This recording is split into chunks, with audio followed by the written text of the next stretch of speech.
तो दोस्तों आज हम फिर से आपके लिए लेकर आए हैं देश दुनिया की सभी ताजा बड़ी खबरें। फटाफट एक एक कर विस्तार से आज आपको बताएंगे, तो वीडियो को अंत तक जरूर देखें। दोस्तों वीडियो बनाने में हमें काफी मेहनत लगी है, तो वीडियो को लाइक जरूर कर दें। जी दोस्तों, पहली खबर में आपको बताएंगे जो बिग ब्रेकिंग न्यूज सामने निकल कर आई दोस्तों कि किसानों के रेल रोको अभियान का पूरे देश में दिखा जबरदस्त असर। मोदी अमित शाह के छूटे पसीने, पंजाब हरियाणा और बिहार में पटरियों पर बैठे किसान। तो मोदी अमित शाह ने किसानों के डर से दिल्ली के 5 मेट्रो स्टेशन किए बंद। तो वहीं आपको बताएंगे दोस्तों कि राम मंदिर निर्माण के लिए राम मंदिर ट्रस्ट ने की अपील, अब चांदी की ईंटें दान करे भक्त। तो वहीं आपको बताएंगे दोस्तों कि शबनम के बेटे ताज ने पीएम मोदी और राष्ट्रपति से की मांग, कहा मेरी मां को ना दी जाए फांसी, मैं रह जाऊंगा अकेला। तो वहीं आपको बताएंगे दोस्तों कि तबलीगी जमातियों को जेल में डालने के लिए दिल्ली पुलिस ने रची नई साजिश।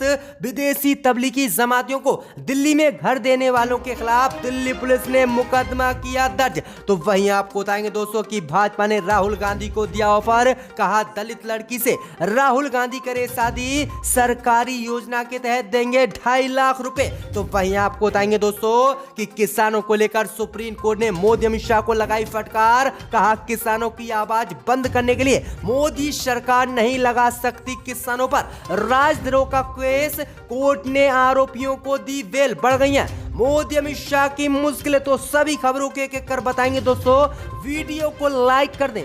इसी बीच बढ़ते दोस्तों पहली खबर की ओर जो बिग ब्रेकिंग न्यूज सामने निकल कर आई दोस्तों कि पंजाब हरियाणा और बिहार में पटरियों पर बैठे किसान। मोदी अमित शाह की बड़ी मुश्किलें, रोकी जा रही हैं लगातार ट्रेनें। जी दोस्तों, आपको बता दें बड़ी खबर सामने निकल कर आई दोस्तों कि नए कृषि कानून के विरोध में आज किसान एक बार फिर से मोदी सरकार को ललकार रहे हैं। किसानों की ओर से 12 बजे से शाम 4 बजे तक ट्रेनों को रोकने का ऐलान किया गया है।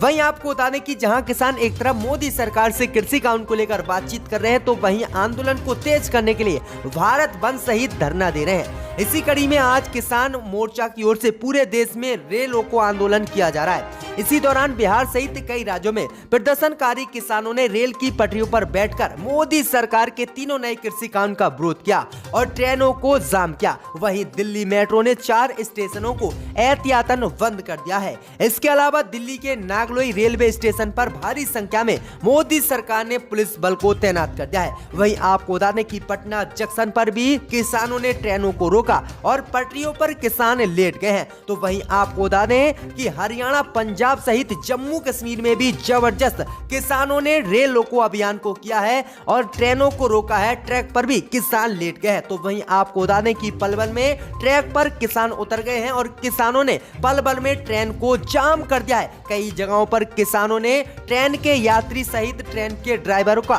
फूल से स्वागत भी किया है। तो कई जगहों पर ट्रैक पर लेटकर किसानों ने ट्रेनों को रोका है, जिसके बाद मोदी सरकार की मुश्किलें बढ़ गई हैं। किसानों ने ऐलान किया है कि आज तो हम सिर्फ ट्रेनों को ही रोक रहे हैं, अगर मोदी अमित शाह ने कृषि कानून वापस नहीं लिए तो देश की सड़कें सहित एक बार फिर से पूरे भारत को बंद करेंगे और ट्रेन सहित कुछ भी नहीं चलने देंगे। तो मोदी अमित शाह की मुश्किलें बढ़ गई हैं। इसी बीच बढ़ते दोस्तों अगली खबर की ओर, तो तबलीगी जमातियों को जेल में डालने की मोदी सरकार ने रची नई साजिश। विदेशी तबलीगी जमातियों को भारत में घर देने वालों के खिलाफ दिल्ली पुलिस ने दर्ज किया मुकदमा। जी दोस्तों, आपको बता दें बड़ी खबर सामने निकल कर आई दोस्तों कि जिस तरह से सुप्रीम कोर्ट सहित सभी राज्यों के हाई कोर्ट ने तबलीगी जमातियों को बेइज्जत बरी किया और मोदी सरकार को फटकार लगाई और आदेश कई राज्य के कोर्टों ने जारी किया था कि तबलीगी जमातियों ने कोरोना महामारी नहीं फैलाई, लेकिन भाजपा के नेताओं ने गलत तरीके से तबलीगी जमात को बदनाम किया। अब इसी मामले को लेकर दिल्ली पुलिस फिर से सक्रिय हो गई है।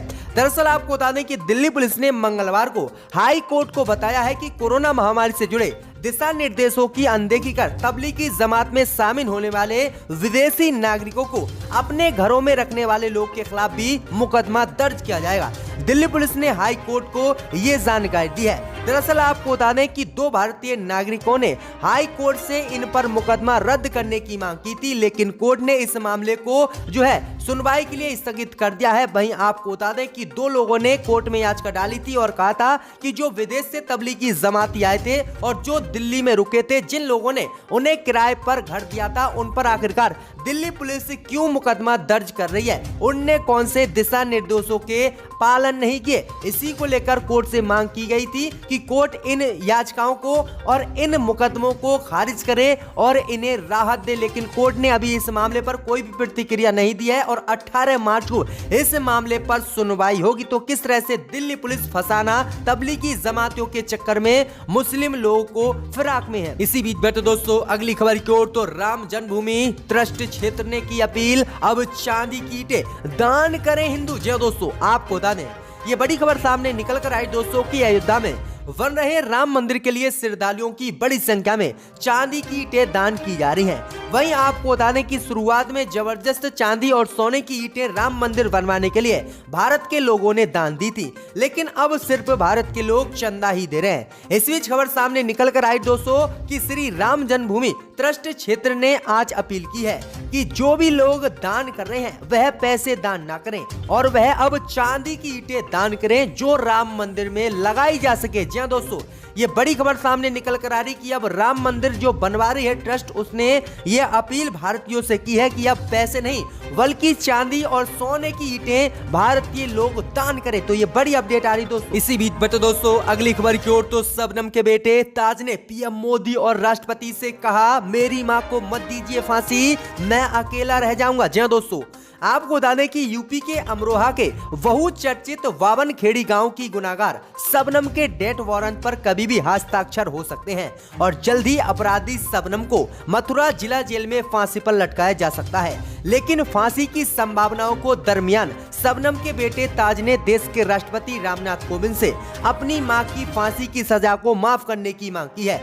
जहां आपको बता दें कि सजा काट रही मुजरिम शबनम का बेटा ताज न सिर्फ राष्ट्रपति से अपनी मां के गुनाहों को माफ करने की गुहार लगा रही है, बल्कि वह तब रो पड़ता है जब याद करता है कि कैसे अपनी मां से मिलने के लिए वह उत्तर प्रदेश के रामपुर जेल जाता था। ताज का कहना है कि उसकी मां उससे बेहद प्यार करती है, वह उसको गले लगाती है और आंचल में छिपा लेती है, उसे पैसे भी देती है। ताज ने यह भी कहा है कि उसने भारत के पीएम और राष्ट्रपति से अपनी मां के गुनाहों की सजा को माफ करने की अपील की है ताकि उसके सिर से मां का साया ना उठ सके। वहीं आपको बता दें कि 2008 में 15 अप्रैल को जो है परिजनों की हत्या इस लड़की ने की थी और अपने प्रेमी के चक्कर में अपने परिवार के 7 लोगों को कुल्हाड़ी से काटकर मौत के घाट उतार दिया था और इसी मामले में इनको फांसी की सजा जिला कोर्ट ने सुना दी थी। लेकिन अभी तक 2008 से फांसी नहीं हुई है, लेकिन अब जल्द ही इनको फांसी हो सकती है। तो ये बड़ी अपडेट आ रही दोस्तों। इसी बीच बड़े दोस्तों अगली खबर की ओर, तो राहुल गांधी को भाजपा ने दिया ऑफर, कहा दलित लड़की से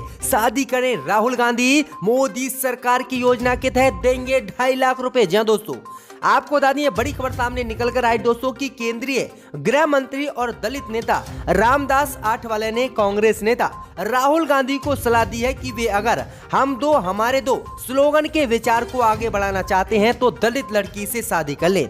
इतना ही नहीं, आठवले ने कहा कि अगर राहुल गांधी दलित लड़की से शादी करते हैं तो उनका मंत्रालय इस शादी के लिए उन्हें योजना के तहत 2.5 लाख रुपए देगा। राहुल गांधी ने लोकसभा में प्रधानमंत्री मोदी और अमित शाह पर निशाना साधते हुए कहा था कि इस सरकार को 4 लोग चला रहे हैं, ये हम दो और हमारे दो की सरकार है। और इसी पर भाजपा ने हमला किया और भाजपा ने पलटवार में कहा कि राहुल गांधी अगर दलित लड़की से शादी करेंगे तो मोदी सरकार उन्हें 2.5 लाख रुपए देगी। इसी बीच बता दोस्तों अगली खबर की ओर, तो आम आदमी पार्टी ने सिलेंडर की अर्थी निकालकर भाजपा पर बोला हमला, कहा 1 माह में 11 बार बढ़े गैस और तेल के दाम, अब बस करे मोदी सरकार। जी दोस्तों, आपको बता दें कि गैस सिलेंडर, पेट्रोल, डीजल की कीमतों में हो रही लगातार बढ़ोतरी का आम आदमी पार्टी ने विरोध किया है। इस दौरान आज आम आदमी पार्टी के कार्यकर्ताओं ने सरकार के खिलाफ नारेबाजी की और सिलेंडर की अर्थी भी निकाली।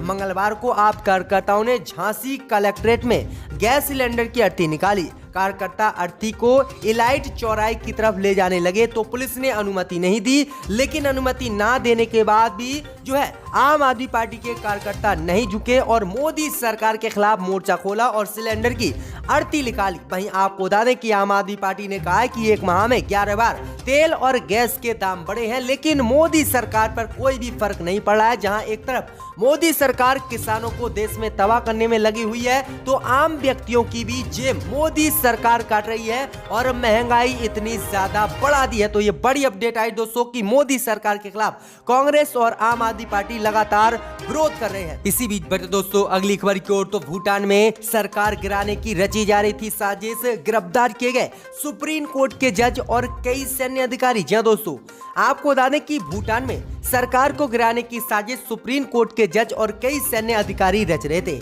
इसी का बड़ा खुलासा हुआ, जिसके बाद हिरासत में सुप्रीम कोर्ट के जज और कई सैन्य अधिकारी लिए गए हैं।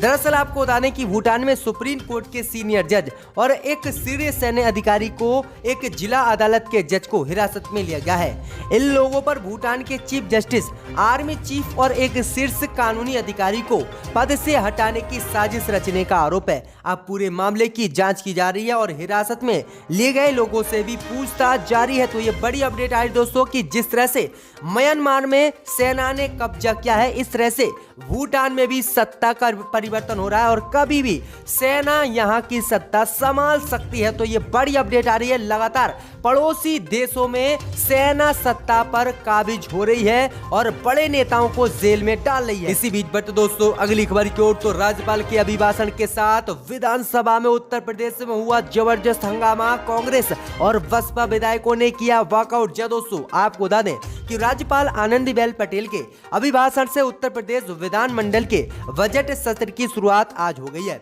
इस दौरान समाजवादी पार्टी के विधायकों ने विधानसभा के अंदर समाजवादी पार्टी के खिलाफ नारेबाजी की और राज्यपाल आनंदीबेन पटेल के संबोधन के दौरान बाहर चले गए। वहीं कांग्रेस और बसपा विधायक भी बजट सत्र से वॉकआउट कर गए। दरअसल आज से उत्तर प्रदेश विधानसभा का बजट सत्र शुरू हो रहा है। बजट सत्र के शुरू होने के दौरान ही समाजवादी पार्टी के नेताओं ने मोदी सरकार के खिलाफ काफी हंगामा किया। महंगाई और किसानों की समस्या को लेकर यूपी सरकार के खिलाफ नारेबाजी की। वही आपको बता दें कि एक दिन पहले ही ट्रैक्टर लेकर समाजवादी पार्टी के विधायक ट्रॉलियों में गन्ना भरकर पहुंचे थे और उन्होंने मोदी सरकार से कहा था कि जो कुछ भी गन्ना बकाया उत्तर प्रदेश के किसानों का है वह उत्तर प्रदेश की योगी सरकार उनको दे, नहीं तो हम पूरे प्रदेश में धरना देंगे। तो ये बड़ी अपडेट आ रही है। इसी बीच बता दोस्तों अगली खबर की ओर, तो पेट्रोल डीजल की बढ़ती कीमतों पर अब भाजपा को लगा बिहार में जेडीयू से झटका। जेडीयू ने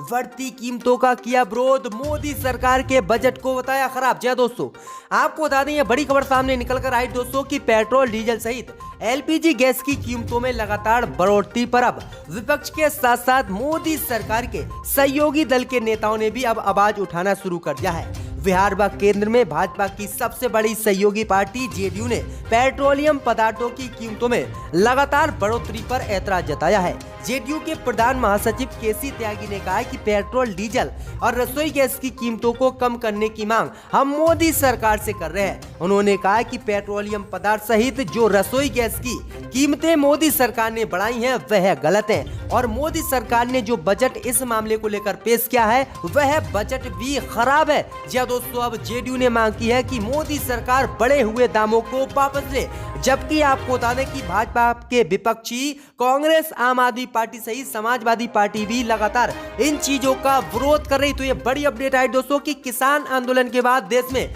बढ़ रही महंगाई को लेकर भी अब भाजपा के सहयोगी दल ही भाजपा पर निशाना साध रहे हैं। इसी बीच बढ़ते दोस्तों अगली खबर की ओर, तो दिल्ली में ट्रैक्टर परेड के दौरान हिंसा को लेकर गिरफ्तार किसान को कोर्ट ने दी जमानत। मोदी अमित शाह को लगाई फटकार, कहा आवाज दबाने के लिए राजद्रोह का केस किसानों पर नहीं लगा सकते मोदी अमित शाह। जी दोस्तों, आपको बता दें ये बड़ी खबर सामने निकल कर आई दोस्तों कि दिल्ली में 26 जनवरी को ट्रैक्टर परेड किसानों ने निकाली। इस दौरान लाल किले पर हिंसा हुई और इस हिंसा के मामले में दिल्ली पुलिस ने 122 किसानों को गिरफ्तार किया, जबकि 34 किसानों पर एफआईआर दर्ज की। वहीं आपको बता दें कि इसी मामले पर सुनवाई करते हुए कोर्ट ने मोदी अमित शाह को फटकार लगाते हुए 2 किसानों को जमानत दी। दरअसल आपको बता दें कि कोर्ट ने फैसला सुनाते हुए कहा कि सरकार के हाथ में राजद्रोह का कानून एक तलवार औजार है और इसे किसानों का मुंह बंद कराने के बहाने असंतुष्ट किसानों को खामोश कराने के लिए इस्तेमाल नहीं किया जा सकता। दरअसल आपको बता दें कि दिल्ली पुलिस ने किसानों पर आरोप लगाया था कि किसान फेसबुक पर फर्जी वीडियो डालकर कथित रूप से अफवाह फैला रहे हैं। इसी मामले में दिल्ली पुलिस ने 2 किसानों को गिरफ्तार किया था, जिसका नाम देवीलाल बुद्रक और स्वरूप राम था। इन्हीं को जमानत कोर्ट ने दी और मोदी अमित सहित दिल्ली पुलिस को भी फटकार लगाई है कि आवाज दबाने के लिए राजद्रोह का केस मोदी सरकार नहीं लगा सकती।